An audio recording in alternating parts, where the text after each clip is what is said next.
It's often said that we are our memories, that web of experiences, relationships, thoughts, and feelings that make us who we are. We don't remember it all, of course. That would be impossible. Or would it?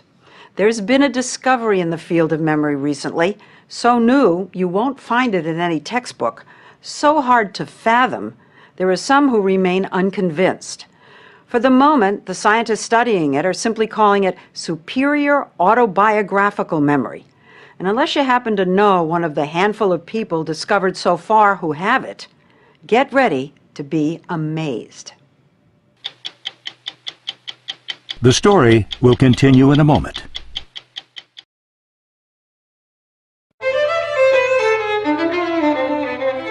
Louise Owen is 37 years old and a professional violinist living in New York City. But she has another gift too, one that is far more rare. Let me give you a date. Let's say January 2nd, 1990. Right now I'm remembering the jogging class that I started that morning. And you're actually back there. I can feel it. I can remember the coach saying, keep going. That was more than 20 years ago when she was 16, a date I picked completely at random, as I did this one. February 18th, 1988. 1988. Oh. You're laughing. I'm laughing. It was a Thursday. I had a big conversation with a friend of mine, and that's all I'm going to say. Louise says she can remember every day of her life since the age of 11. Try to talk us through, can you do that? How it works out of the air. April 21st, 1991. 1991, okay, April 21st.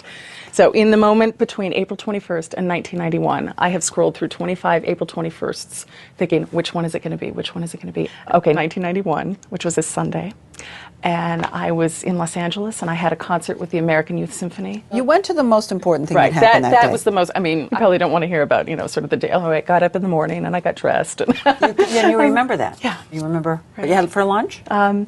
Not what I had for lunch that day, but I do remember what I had for dinner the night before. And effortless. It just pops in. I mean, for me, it's almost as automatic as if you say, what is your name and where do you live? But how do we know that what she says she remembers really happened?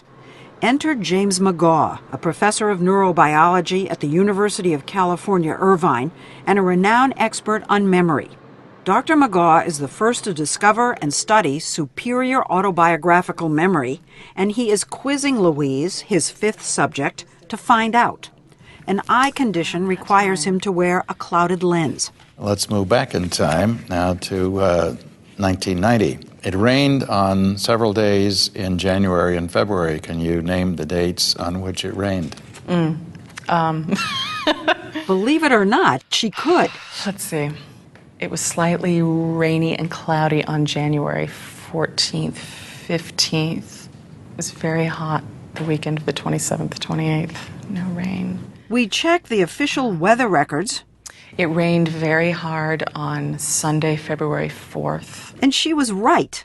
McGaugh says this type of memory is completely new to science, so he and his colleagues have had to devise their own tests, like this one on public events. October 19th, 1987. It was a Monday. That was the day of the big stock market crash, and the cellist Jacqueline Dupre died that day. The Berlin Wall falls on what day?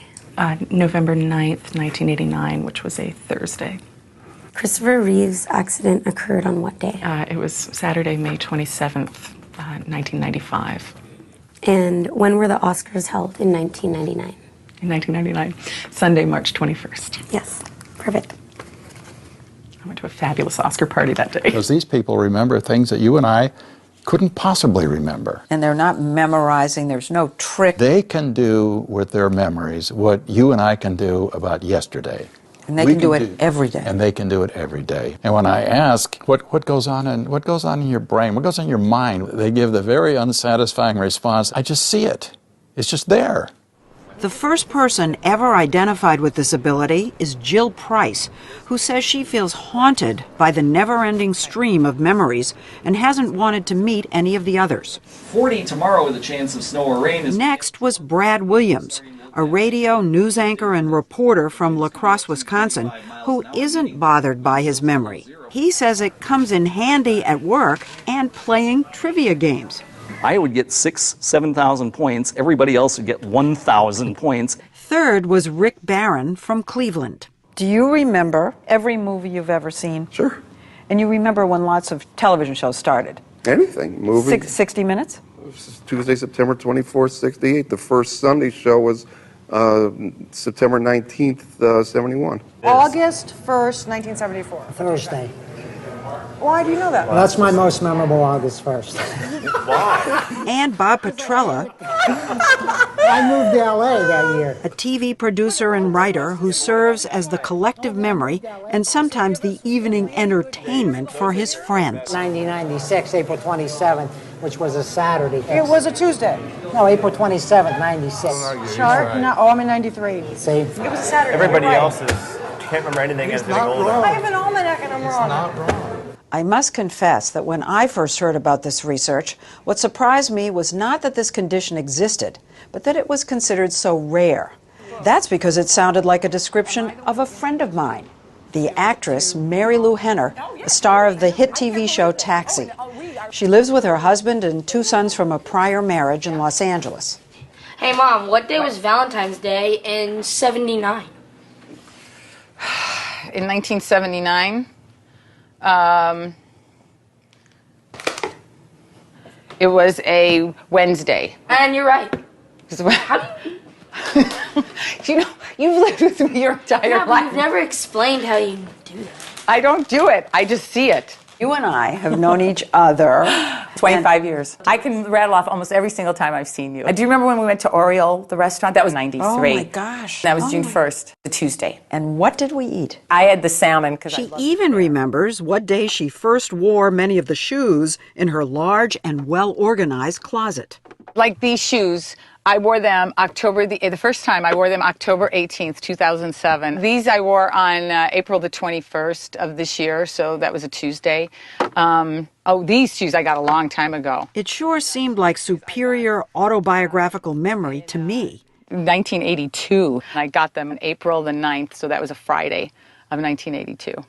We put Mary Lou in touch with Dr. McGaw. Hi, so nice to meet you. I'm Jim. To have her memory officially put to the test. There was a session in his office. You know when John Lennon was killed? Yes, that was December 8th, 1980, and that was a Monday. A round of standard memory tests. Go ahead and put them in the order that they were presented to you. The public events quiz. Delta Airline Flight 191 crashes near Dallas, Texas. Oh, I know exactly when that happened because all of a sudden I was at my, it was August the 2nd of 1985. It was a Friday. After 7 hours of grilling, October 1st, 8th, 15th, 22nd. McGaw and his collaborator, neuroscientist Larry Cahill, officially anointed Mary Lou Henner Superior Autobiographical Memory Subject number 6. Extremely impressive. You really do remember your whole life. It's like putting in a DVD and it cues up to a certain place. I'm there again. So I'm looking out from my eyes and seeing things visually as I would have that day. Do you remember all your old boyfriend's birthdays? I'll bet you do. Not only that, the date of the first time, you know, it's like, no, I remember in order. Let's have another warm Miami welcome for Mary Lou Henner. We searched for footage of long-ago events in Mary Lou's life to try and stump her. October 26th, 1976. Okay, October 26th, 1976 was a Tuesday. Oh, I went to shoot a Ring Around the Collar commercial in Venice, Italy, and you saw a 2.5 mood shot of Venice, and then a gondolier singing, "Of love I sing, tra-la-la-la, for you got ring around the collar." And I went, my powder didn't work. Of love I sing, la-la-la-la. More than 30 years later, Around the collar. My powder didn't work. dead on. Boy, you guys really have drawn up the dregs. What do you see as the potential in terms of science? It could be a new chapter. We think we knew a lot, and all of a sudden these people come and display a kind of memory we've never seen before, and we have to say, woo, what is that about? And so we're going to take a look and see if we can figure that out. And it could be very important. I'm so excited to meet you guys. One thing Dr. McGaw had not yet done is bring these memory wizards together. So we did, and he kicked off a questioning session unlike any other. A 7.1 earthquake hit It's the San Francisco-Oakland area. on October 17th, 1989. Tuesday. I remember we were watching the game of the World Series. It was like, oh my gosh. Are you guys That was feeling terrible. a little competitive with each other? No. Well, I want to make sure that I'm not the dunce here. No, I know. I got to keep up. When they tell you they know, are they always correct? I would say over 99% of the time, if not 100% of the time. If they tell you something and you can check it, they're right. I've almost given up looking now because, okay, they're right. People go, okay, what's the trick? Yeah, Or what's exactly, the, yeah. that's what you get a lot. They seem to relish the chance finally to compare notes. Do you guys ever get ticked at someone and it's something you consider monumental, and for them it's monumental, and then you bring it up and they go, well, I don't remember that. It's like, how can you forget that? You know what I love when All people the get time. so flattered. Like they go, wow, I must have really made an impression on you. And I go, no. Does it ever freak anybody out? People misunderstand it a lot of times. They think it's photographic. They think it's autistic. You know, Yeah. they call you Rain Man. And I'll just go along with it. I'll say, yeah, definitely Friday, stuff like that. It was a question we had.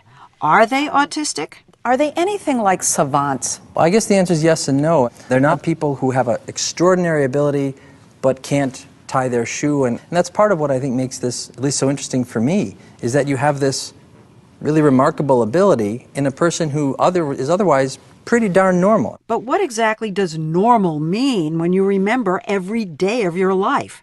When everything good and everything bad that's ever happened to you is right there, instantly accessible. When you look back at painful memories, is it just as raw? Sometimes it'll be as though it happened yesterday. Sometimes it's as though it happened last week. Just the mention of a sad day, like the one in 1986 when Louise learned she'd have to change schools, and she relives it emotionally. I felt like my whole world was collapsing. And you say that, and it's like all of a sudden, I feel like this really heartbroken little 13-year-old all over again. You feel But it? I do feel it. Vivid. Yeah. Awful. Yeah. Is your heart? I mean, my heart is actually pounding right now. telling me. She says her memory is a gift, but there are definitely downsides. Sometimes having this sort of extreme memory can be a very isolating sort of thing. There are times when I feel like I'm fluent in a language that nobody else speaks, or that I'm walking around and everybody else has amnesia. Are there still skeptics in your field who know what you're up to and just... Yes, science is based on skepticism. And so, yes, there are skeptics. I suppose if I had not met these people and tested them, I would be a skeptic. My answer to that is, come on over for a day, I'll let you meet a few of them. And I'd like to see how many of them walk away and say, well, it's not a big deal. No, it is a big deal, and we need to figure out what it's all about. Come on in. And that work is already underway. Dr. McGaw is doing MRI scans of all the subjects, searching for clues that might be hidden in the structure of their brains. You all right there? Yes. Okay, here we go. Preliminary results from the MRIs are in, and the findings are tantalizing and unexpected. We'll tell you about that and what this kind of memory has meant for their relationships when we come back.